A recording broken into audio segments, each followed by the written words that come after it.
Waheguru Ji Ka Khalsa, Waheguru Ji Ki Fateh. Welcome to the segment of Khoj Gurbani's a-sabad-a-day. The recitation for the day is Sri Rag Mahela Tija. Sahajai no Sabh Lochadi, bin gur paya na jaye, पढ़ पढ़ पंडित जोत की, थके पेखी परम बुलाए, गुर भेटे सहज पाया, अपनी किरपा करे रजाए, पाई रे गुरबिन सहज न होए, सबदे ही ते सहज उपजै, हर पाया सच सोए रहाओ।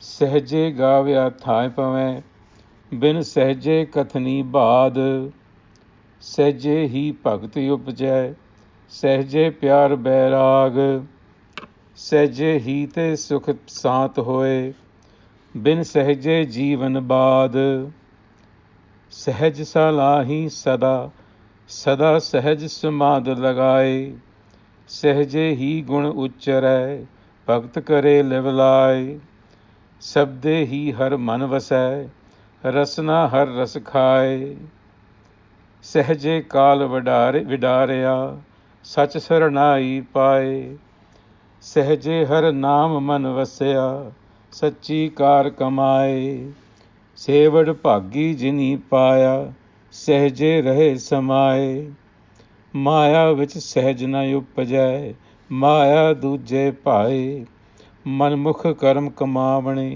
हਉਮੈ जले जलाए, जम्मण मरण न चुकई, फिर आवे जाए, त्रै गुणा विच सहज न पाईਐ, त्रै गुण भरम भुलाए, पईअड़े गुणीए क्या कथिਐ, जा मुंडों खुत्ता जाए, चौथे पद में सहज है, गुरमुख पल्लै पाए, निर्गुण नाम निधान है, सहजे सोजी होए, गुणवंती सा लाहिया, सच्चे सच्ची सोए, भुलिया सहज मिलाइसी, शब्द मिलावा होए, बिन सहजे सब अंध है, माया मोह गुबार, सहजे ही सोजी पई, सच्चे शब्द अपार, आपे बख्श मिलायन, पूरे गुर करतार, सहजे अदिष्ट पछाणिए, निरभਉ जोत निरंकार, सबना जियां का एक दाता, ज्योति जोत मिलावण हार, पूरे शब्द सलाहिए, जिसदा अंत न पारावार, ज्ञानियां का तन नाम है, सहज करे वापार, अंदिन लाहा हर नाम लैन, अखुट भरे भंडार, नानक टोट न आवई, दिए देवनहार. For those of you interested in a line-by-line translation into English of this rather longish passage, please go to our website at www.khojgurbani.org. The central topic of this passage is Sahaj. And so it is about Sahaj that we shall spend a few minutes talking. It's an extremely important concept within Sikhi. Sahaj literally means together born, and it is derived from Sanskrit twin roots, Saha, which means together, and Jana, to be born, and hence the meaning of arising spontaneously, together, inborn. So it signifies an inborn or innate state of the mind where the normally operative distinction that exists between the empirical self and the transcendental self, that primordial fracture that we all experience, that fracture ceases, that distinction ceases to exist. So Sahaj is a return to one's primordial state, or perhaps even before that state came into existence. Sahaj is characterized by intuitive awareness, effortlessness, and a feeling of wholesome tranquility. So you can see that Sahaj stands as a polar opposite of Haume, which is what we've been talking about in the last passage. Haume, which is our ordinary day-to-day ego consciousness. Now, just a word on Haume. Haume, as we said earlier also, it develops out of the process of individuation, which is really the process of creation. And it develops as a psychic center of subjective consciousness.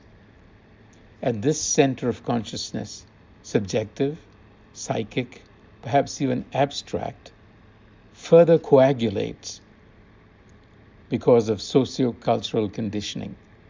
So it is our conditioned conscience.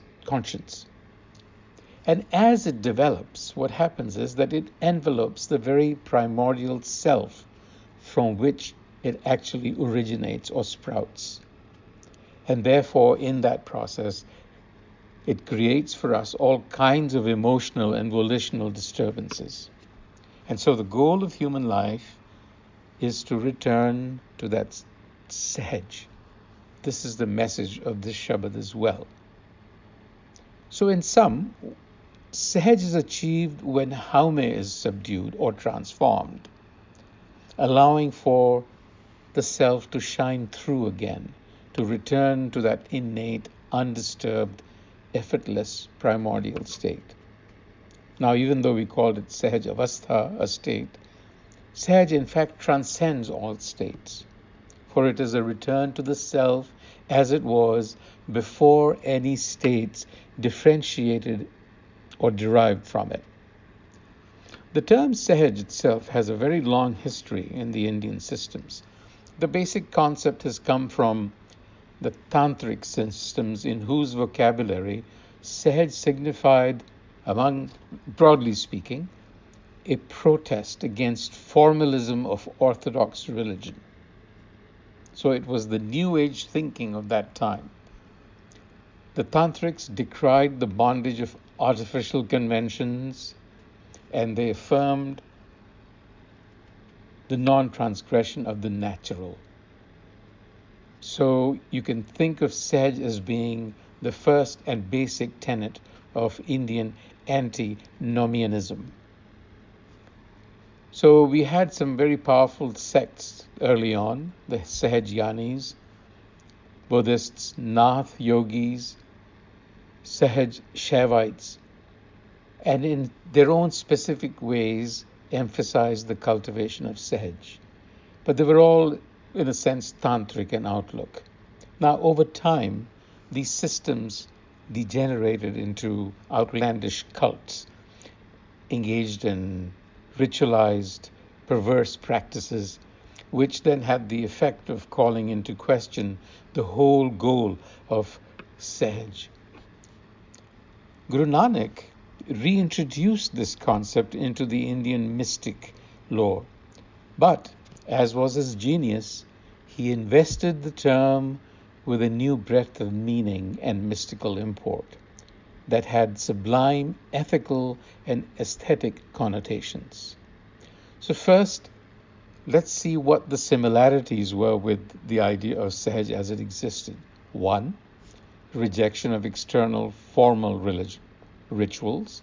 2, rejection of priestly authority. And 3, in sort of a positive way, recognition of the Guru as an essential principle for spiritual growth and advancement. And then, ultimately, reality as an ultimate experience of Sahaj, unruffled equipoise, ineffable bliss.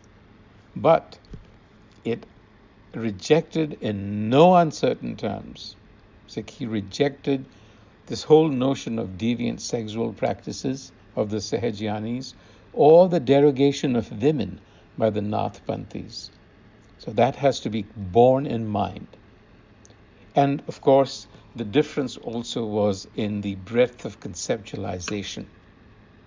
So Guru Nanak expanded the meaning of Sahaj far beyond what the Tantrics were thinking of. So let's examine some of the deeper significances of Sahaj.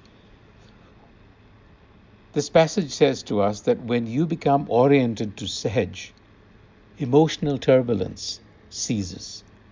Pleasures and pain, they pass like ripples over the surface, while the mighty deep underneath remains unruffled.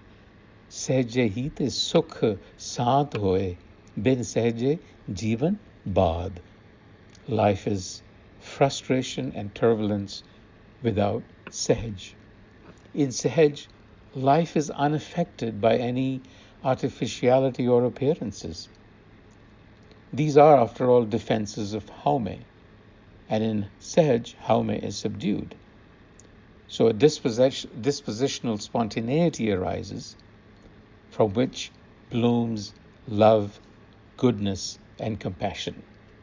And we know from observation that every kind of behavior, whether it is vegetative, emotive, or moral, springs from spontaneity.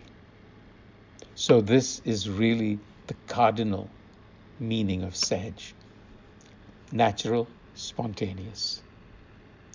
In Sikhi, though, Sahaj also signifies a transcendent state, one beyond the ordinary modes of being, guns, as they're called, beyond habitual levels of consciousness, beyond the illusion of duality or maya. Tre gun vich Sahaj na paiye, tre gun param bulaye. So it's a transcendental state. If you recall, in the previous Shabad, we had touched on Haume as the subject-object dichotomy. In Sahaj, this dichotomy vanishes, since all feeling of duality develops around this subject-object dichotomy. With the dissolution of this dichotomy, ergo, that duality disappears as well.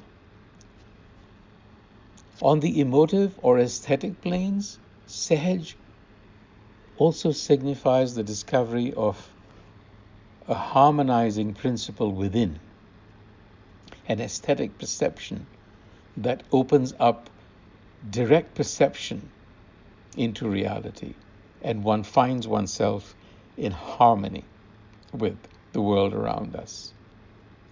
And as the Shabad points out, while the egocentrics, manmukhs, abide in doubt and carry anxieties in their heart, manmukh karam kamamande haume jale jalaye, the wise, the gurmukhs, wake and sleep in Sahaj, which is the fourth state.